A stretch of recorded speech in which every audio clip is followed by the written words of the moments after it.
يا لغتي عربية حسبي بأنك منطقي وبياني عربية قلبي. This is at the beginning story of Islam. Everyone knows Prophet Muhammad preaches his message. The pressure comes down on him. They are getting killed. They are getting boycotted against. They are being abused. The Arab man, Prophet Muhammad, says, leave these Arabs. They are being unjust.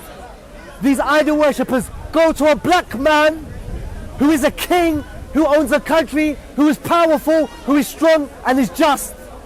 He will treat you better than the Arabs who look like me, who have the same skin color as me, who are from my family. Go. So they go. And these people, Prophet Muhammad's best friends, they have to beg this black man who's a king to sustain his country. Not only that, an Arab with the same skin as Prophet Muhammad goes to this king.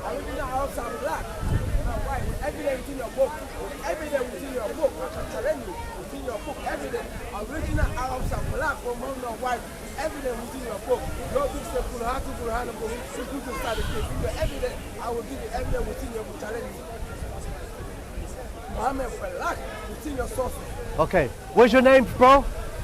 My name is O. My name's Jason. What's your name? O. Huh? O, call me O. Okay.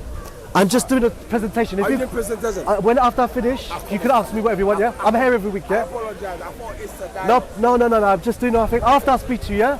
No problem. Take 3. Okay. I'm sorry I have to keep on repeating myself, but you can see what's going on. So not only did they left to go to a just black man, they left to go to a just black man because the Arabs with the same skin color as Prophet Muhammad were being unjust. They had to beg this black man, yes, for help. Not only that, another Arab with the same skin color as Prophet Muhammad, or basically an Arab like Prophet Muhammad, went to try and get them back. And he had to beg this black man and try and bribe him with jewels and diamonds and gold to give them back. And this black man, in the end, stood up to the Arabs and said no. He said no to the Arabs in Mecca, the whole Arabs, because he was a messenger. So basically, he was telling that country no, and I'm willing to go with war with you. And it showed that this black man was a king. He wasn't a pauper. He was powerful. He was just. So my point is this: if Prophet Muhammad, peace be upon him, was trying to be racist and trying to create a religion where black people are lower than Arabs or lighter complexion people, why at the beginning of the story would he say, one, Arabs that were the same color as him were oppressive, yes? And the Arabs should go to a black man who's a king, has a whole country, and will treat them just. Why? How does that make sense? How does that make sense? At the beginning of Prophet Muhammad's life, he's calling to worship one God. His country worships 360 man-made idols. He tells his people to leave the Arabs that look like him, have the same blood as him, to go to a black man and seek protection.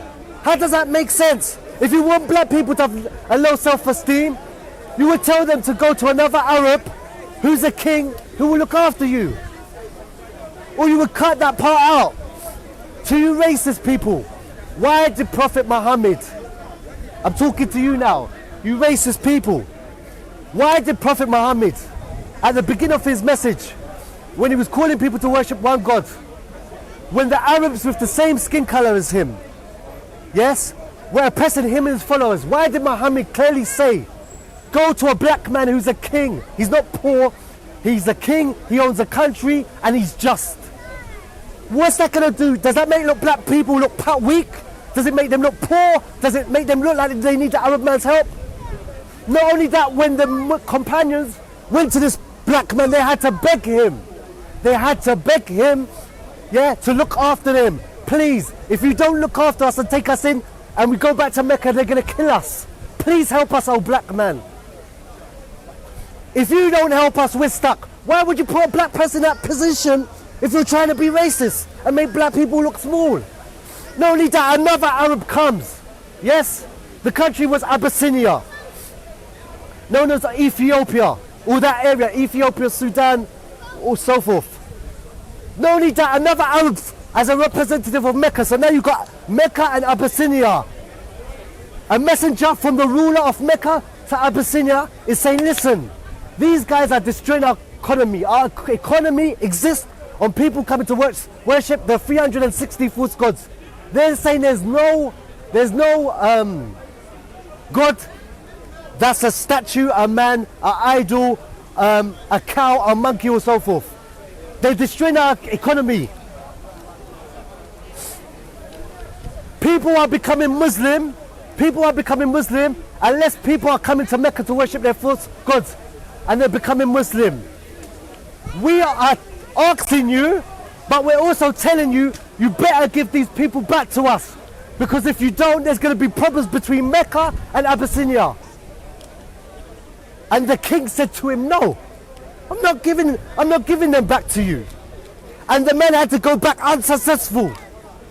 So does this make this black king, does it make him look weak or strong? It makes him look strong. A black man said to Muhammad's people, here's some Arabs, I'm a black man, I have the freedom to be racist.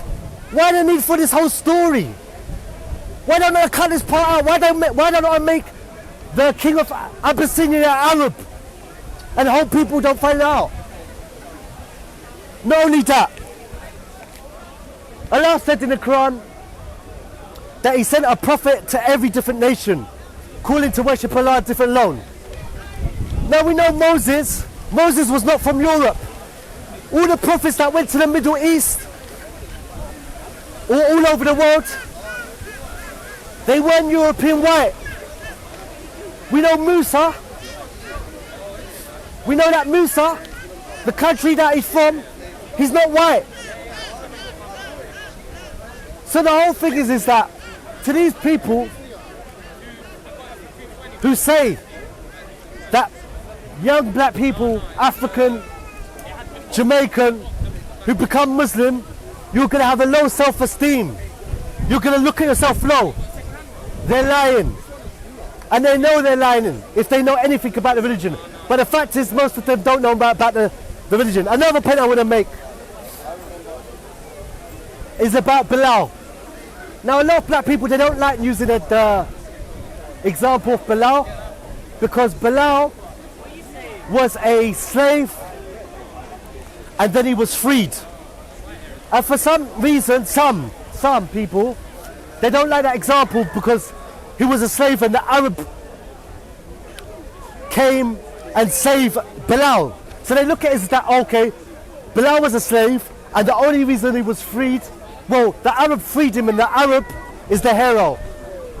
So when you mention Bilal to a lot of these people, they don't see it as a strong argument, because they see that Bilal was a slave and the hero of the story is the person that freed Bilal.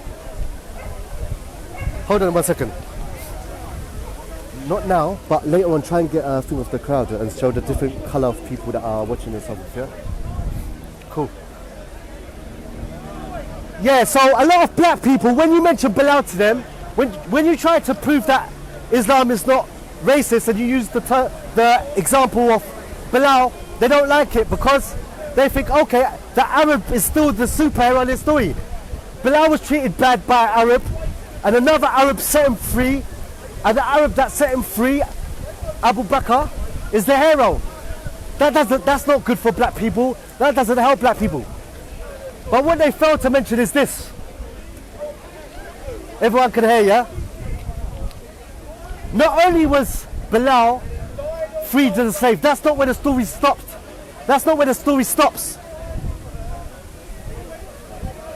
Bilal was the person who done the call to prayer.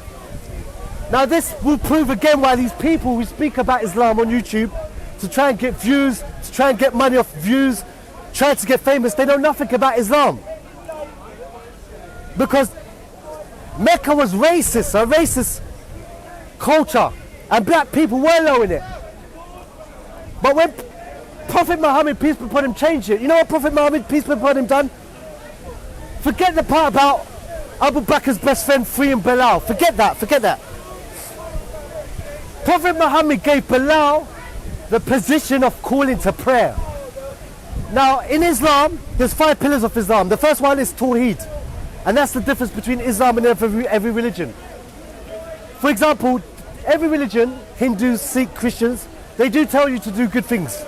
Give charity, help the poor, help the homeless. Islam tells you to do that too. But the difference between Islam and all these other religions, and the reason why I became Muslim, is that when you take the time out to analyze and research, yeah, you'll find Islam is the only one that worships God alone. What do I mean by that? Yeah, all these religions like Islam, they tell you, give charity, help the poor, help the elderly, they do say that. But when you look at it, what they worship, they either worship a man, a statue, a woman, or if they don't do that, they give God human thoughts. God gets hungry, God gets tired, God gets thirsty. We as Muslims, when we look at this beautiful creation, we don't believe the creator of the universe gets tired, gets hungry, gets thirsty. For example, the Bible says God created the world in 6 days and then rested and refreshed. You know? Now in the Quran it said God created the world, but it doesn't say that he rested and refreshed. Why? Maybe if you have a long day at work or a long day at uni, at the end of it you have a break, you have a Kit Kat, because you're tired. But we don't believe the creator of the sun, the moon, the stars, Jupiter, Saturn, Mars gets tired. But the point I was trying to make is the first pillar of Islam is to worship God alone. The second pillar of Islam is to pray 5 times a day. So Bilal was given the position of calling to prayer. And when you do the call to prayer, you might hear it later, and we're all going to go and pray on the green. Everybody comes. When you hear that prayer, you leave whatever you're doing and you go and pray. Now you can understand, Bilal and black people, they were slaves in the Arab culture. Yes? So now, when Bilal was a black man who was a slave, does the call to prayer, politicians, businessmen, how can I say, all different types of high people community, when that prayer goes, you have to leave what you're doing. You have to close your shop and you have to go where that man is and you have to pray. Now think about it, I'm Arab. Yes, say I'm an Arab. I'm used to having a black person as a slave. I'm used to having a black person to carry my horses. I'm used to as a black person working in my store, cleaning up my store. Bilal becomes Muslim. These Arabs are still existing. The most important thing after worshipping God alone is the prayer. Bilal goes on the Kaaba, where all the false gods were. He does the call to prayer. And the richest Arab, the wealthiest Arab, the Arabs with the biggest name, the biggest tribe, all of them have to leave because this black man done their done. So you can understand this Arab, yes, he has to change. Why? If he was racist, and if he was someone that had black slaves and looked down on black as scum, when Bilal was doing the adhan, no matter how rich he is, he has to go. So the thing is this, if you're really, really racist, you're not going to be Muslim. Because you're used to years and years and years, oh, black man, bring me my tea, bring me my slippers, close the shop door, you bring my horses for me. And now, Bilal, dark-skinned black man, yes, is saying, come to prayer, come to prayer, come to success. Yes? And you have to close your business. Everyone can see Bilal doing the call to prayer. And you have to follow this man's order. You have to. Not only that, I'm sure there was occasions when Bilal led the prayer. And this is what I'm saying. All you people who have these channels, not all of them, but certain people that are trying to say that Islam is racist, and that as a black person you're going to have a low self-esteem, and you're going to think inferior about yourself.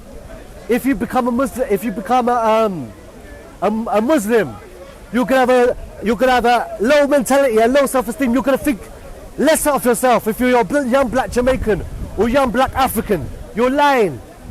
You know why? And it's one of two things. Either you know when you're lying, or you're just ignorant. And I believe you're ignorant. Another reason why it doesn't make sense is that I'm sure that when Bilal led the adhan, he also sometimes may have led the prayer. And you don't understand, when we as Muslim prayers, and you're going to see us, if you're here around 5 or 6 o'clock, you're like close to like 6 o'clock, 5:40, whatever, you're going to see us pray. The person who is leading a prayer normally walks along the lines, walks along the front rows, and makes sure that people are praying feet to feet, shoulder to shoulder. So when Bilal's doing a prayer, look, he's in a culture where black people are slaves. Black people get their slippers, black people get their horses, black people walk behind him, sometimes on a lead, like an animal.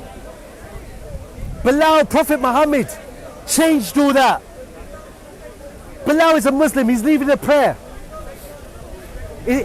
Now he has to go across the line, yes? Now you've got Arabs there with huge names, royalty, politicians, ambassadors.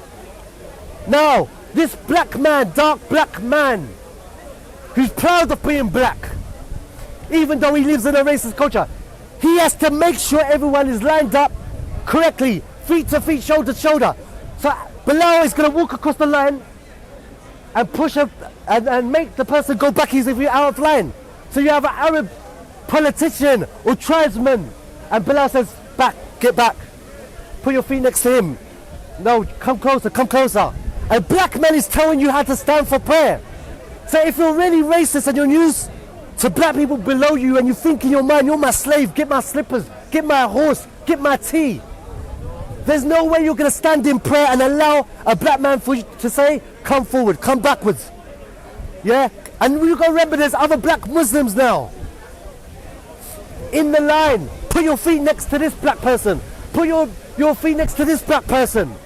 So if you're really racist, you're going to, do you know what? Because remember, people didn't all become Muslims straight away. So some people who are scared of what people are going to think about them, they're going to wait till Islam is the majority. At the beginning, if you're really racist and you're Arab, because of what your family think, because it's a racist culture, because what your wife's going to think, what your uncle's going to think, you ain't going to become Muslim. A black man is calling you to prayer. A black man is telling you how to stand in prayer. A black man is telling you to join your feet with another black man. If you're really racist and you really believe black people are animals, you're not going to become Muslim.